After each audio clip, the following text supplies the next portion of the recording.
I went on Craigslist. I was like, maybe I'll look for musicians. I was in the Craigslist music section. That guy said, well, how would you like to come to Brazil? You have won 5 SDMAs, kind of a big deal. Super grateful. I got my master's degree in jazz studies, and then I ran away with the circus for 10 years and traveled all over the world teaching partner acrobatics and acro yoga. Literally the circus. Literally the circus. Amazing. And it was a wild ride.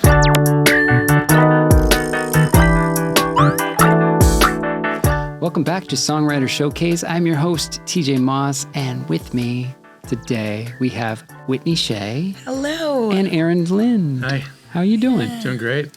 So Whitney, we're so glad that you're here. I'm glad to be here. Start us out with just a little history.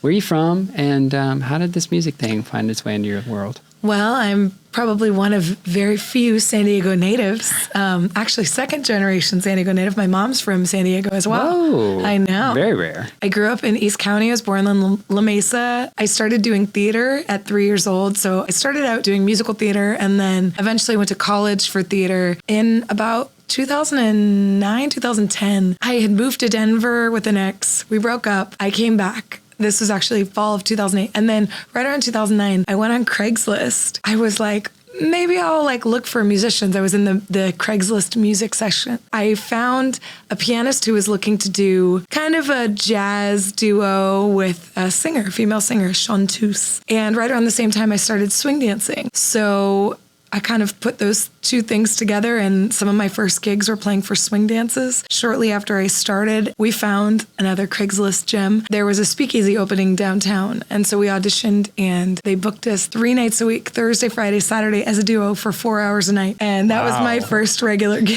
Is that Prohibition? No, it's not there anymore. It was next door to Hennessy's. It was called the Gaslamp Speakeasy. Okay. Cool. So, but yeah, that's I played trial there by for fire, years. though. Yeah, exactly. So that was kind of my first regular gig. And then since then, it was a lot of meeting musicians, just kind of grinding it out. And then in 2015, I played a festival up in LA, Orange County, the Doheny Blues Festival. And a mutual friend came to the show, and he brought this other band who was playing at the show, and they were from Brazil. A couple months later, that guy said, well, how would you like to come to Brazil? And we'll pay you this much. So that was my first experience touring internationally, and I've been to Brazil 6 times since then. I've been to Europe a bunch. I now have a record label in Germany. I'm actually leaving for Europe this weekend for a tour. So yeah, it's kind of been a whirlwind I guess I've been doing this now for 14 years. So a little crossover. We had Kenneth Rexroad on the program. So you're in the Six String Society. I am, and I apparently was the first woman to ever be in a Six String Society show. No big deal there. So I know. Very cool.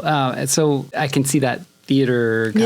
Also, did you do the 27 Club? I am Amy Winehouse in the 27 Club. I think I'm the only one who's actually been in all the 27 clubs. Okay. We've had 2 Janices, a couple different Jimi Hendrix. My friend Robin Hinkle he's been Robert Johnson every time. But yes, I'm the only Amy Winehouse in the show. So tell us a little bit more about, so you have won 5 SDMAs. Mm-hmm.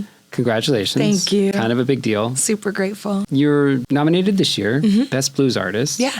So tell me a little bit about what has led you down this particular path. You said you started with swing dance, but then you kind of got more into the blues scene. Yeah, that's a good question. So yeah, I started out, part of it was I had some friends who were blues musicians, and they kind of steered me in the right direction. But even when I did musical theater, I was always in love with big voices. It seemed like kind of a natural path. When I started swing dancing, even when I was singing some of the jazz standards, I would always kind of gravitate towards the kind of sassy, bluesy things. And then it was when I first listened to Etta James that a lot of people call me a blues singer, but for a long time it was the jazz musicians would call me a blues singer, the blues musicians would call me a jazz singer. And the thing that I always love, Etta James is my favorite singer. The thing that I remember most about her is that she sang all different genres, and whatever she sang, it was 100% her. And so that's something I've tried to find, I guess, in music, is just being genuine, being real. And I think that's the amazing thing about blues and soul music, is that it's so raw, it's so real. And I think that's why even today it has such a lasting impact. I'm going to play in Europe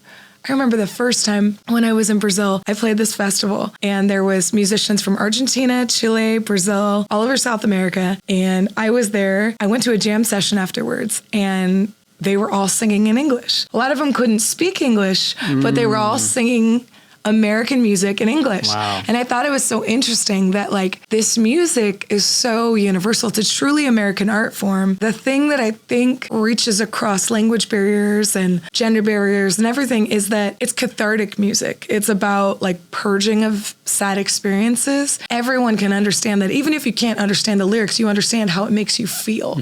And I think that's one of the reasons I gravitated toward this kind of music is because it just made me feel something deep inside. I remember the first time I heard Howlin' Wolf in the car, I was like, wow, his voice just kind of set me back. And finding music that you really can admire. I wasn't trying to do a bunch of old music that like kids today wouldn't like. It's just what I liked. Well, you were true to yourself. Yep. Very cool. And it's led you to some really incredible places. Yeah. Brazil, Europe. Like, I guess there's a hunger for that type of music elsewhere. The interesting thing is about like blues in particular is even in its heyday in the 50s and 60s, American artists were always kind of more revered in Europe than they were here in the United States. Like a lot of the African-American artists who were touring, I mean, a lot of them were janitors or had like jobs here, construction workers, and then they would go there and, you know, be big stars playing these festivals. It's interesting. I'm not sure what it is even today. I mean, obviously the audience is older for a lot of the music that I do, but like there's maybe a sense of otherness, maybe because it's from here, we don't think about it as much. I also think like I've been to concerts in Europe and I think that a lot of times European audiences, they can handle stillness more in a different way.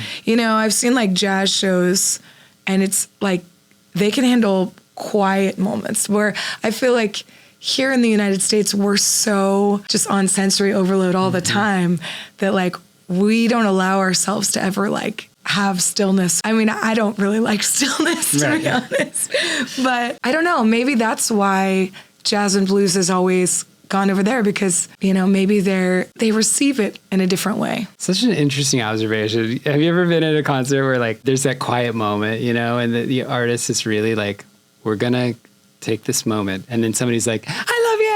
They just like have to be heard, right? It's like, what are you making this about you right now? Like, nobody cares. It never fails. It's like, So there's true. just like, yeah, we're a little bit amped up, a little too jacked up out here. Aaron, jazz guitarist, how Yeah. would you describe yourself? I'm crossing a bunch of genres, especially now. So I came up as a jazz guitar player in New Orleans. That's kind of a And, thing. oh my God, it was amazing. I was originally born in Idaho. Okay. Not a great place to study jazz, Right. but definitely there's a jazz scene there. So Gene Harris moved there, and people thought, oh, there's a jazz scene in Boise. Turns out he was the scene. He was, yeah. Yeah. So, but I got introduced to jazz at a young age and just really fell in love with it. The art form, but also the social context of playing music. It's more like kind of a team sport, like collaborative team sport, where you're creating together and bouncing off of each other. And I really loved that part of it. So that was strong enough in me to move to New Orleans and stay there 16 years. Wow. Yeah. What brought you out here? I got my master's degree in jazz studies, and then I ran away with the circus for like 10 years and traveled all over the world teaching partner acrobatics and acro yoga. Literally the circus. Literally the circus. Amazing. And it was a wild ride. COVID kind of ended all that, and I really, really missed music to the point where I was kind of like sneaking away from acro jams and, you know, practicing Bach Yeah. in the corner. Like, Wow. oh, I hope they like Bach. You know? I had a performance contract with a flyer, really amazing woman named Courtney, with a company called Party Like Gatsby that was touring through Europe. And so I was supposed to be here for just a few months to train and get our choreography together and get some new skills together. And then we'd be off, you know, touring Europe for 6 months to a year or something like that. COVID hit, completely wiped all that out. Oh, what do I do? This is the only way I've known how to make money for the past 10 years. And then it's like music. It's like kind of a whisper at first, like music, you know, and a little bit louder, like, okay, I'm spending 2 or 3 hours practicing again like I used to. And then I met a buddy, Eric. I met him through a girlfriend. We played just some blues for a couple hours, and I just felt my whole world like just light on fire. Oh, it's music, like yelling, music, music, music. Like, okay, don't go back to school for PT or something else. Right. Quit running around the world and like stay here in San Diego. There's a beautiful community. A lot of my friends and students have settled here, and it just, everything sort of lined up in this amazing way. And then COVID hit, and I had nothing to do for months, practice, get my chops back together, and get out and start gigging again. Amazing. So it's been really beautiful, actually, being here for the past 3 years. The first time I met you was at that party. In Ramona. My wife's birthday, she wasn't my wife at the time, but there was several birthdays that congrued. Yeah. We'd set up this party, for all of them, and we played in a band together. Yeah. Oh, the first time you met. Yeah. Oh, I love it. We met at a jam basically. It was so fun. Yeah. And so it's just so cool. Like something about music that it never gets old. It's like the first time you meet somebody, you can go so deep. Yeah. And You're playing then, bass. Yeah, I was playing bass. I felt you were so sweet. I felt this warm blanket of bass support. I didn't know any of those tunes that we were Oh doing. man, I'm putting that on my resume. Warm blanket of bass support. Yes, I know that I nice love feeling it, when baby. somebody cares about how you feel when you're playing music together. Yeah, it's Love beautiful. that. So anyway, how did you two meet? Well, Come up with the story. nah. So when people, I always make something up. Make it up. Let's go. We both had a gig at SeaWorld. I was actually a consultant, so I was consulting for the Pirates show. She was singing. She was actually on a music gig. I was just helping out with the choreography for the show. Naturally, yeah. And I was just kind of overseeing a rehearsal, and I'm like, oh, she's pretty cute. She sounds really good.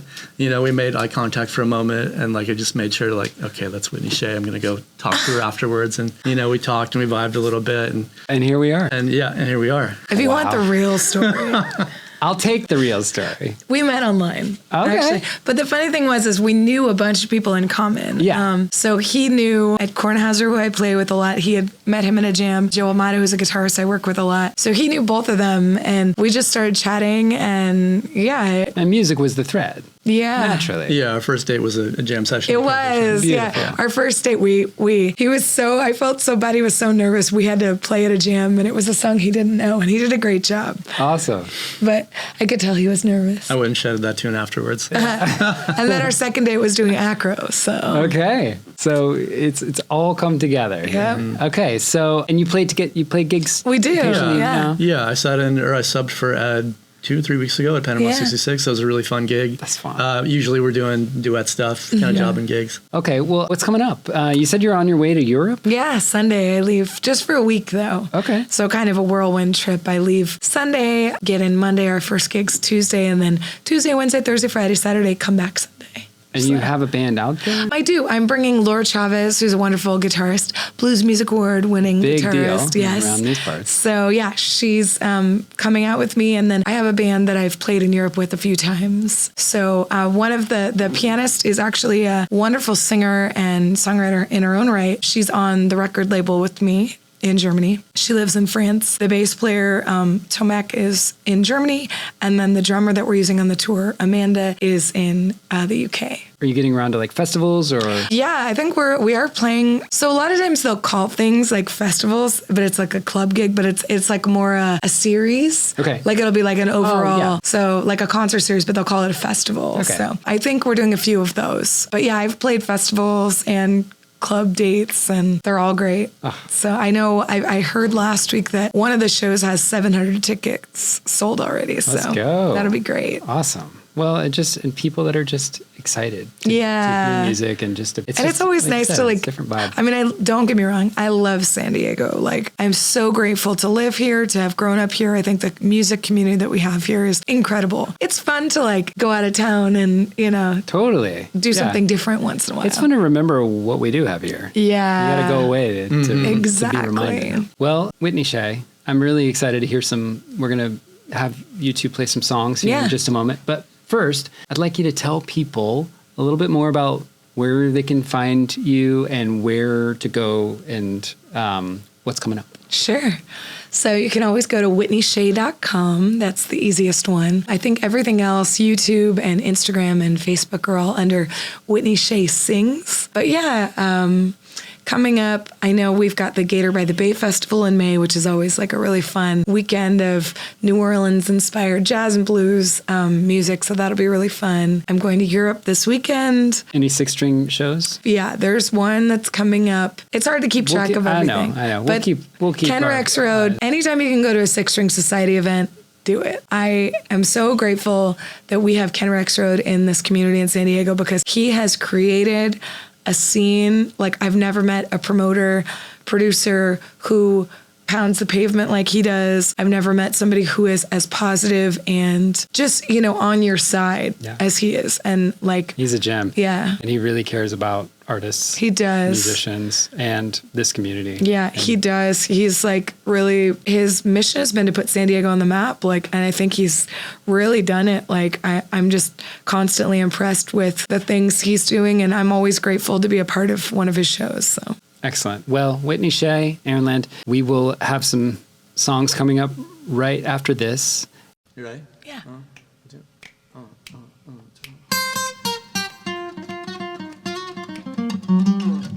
I'm pretty sure it's time that you let me take the reins.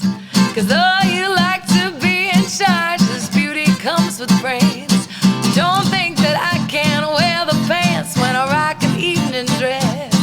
Don't get me wrong, you do the job, but I do it with finesse. This won't take long, just give me a minute. Let me show you a new way to spin it. Oh, it's time you understood. Boy, sit down. You sure don't know just when to stop. Oh, boy, sit down. Look out, I'm coming in red hot. Oh, well, now, let me handle it from here. It's time for the woman to be on top.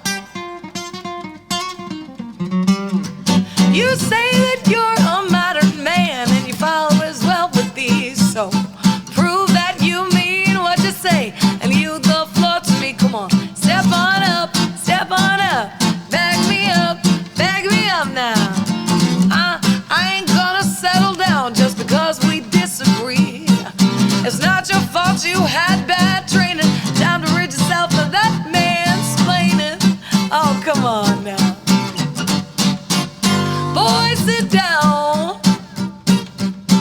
You sure don't know just when to stop. Oh, boy, sit down. Look out, I'm coming in red hot. Oh, well, now, let me handle it from here. It's time for the woman to be on top. That's right, Mr. Aaron Lind on the guitar.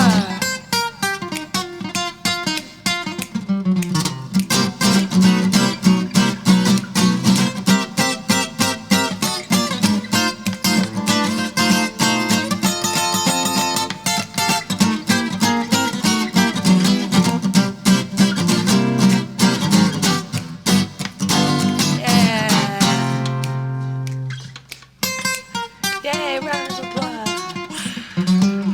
Okay, this is the audience participation section of the song. So, TJ, you're gonna help me out. Okay, and people at home, here we go. Repeat after me, call and response. Step on up, back me up, good job. I'm just talking about equality, I'm not asking anything you know when I do. Together we're gonna break all the limits. I never start what I can't finish. All right, Aaron, I guess we gotta tell them one more time. Boys, sit down. You sure don't know just when to stop. Oh, boys, sit down. Look out, I'm coming in red hot.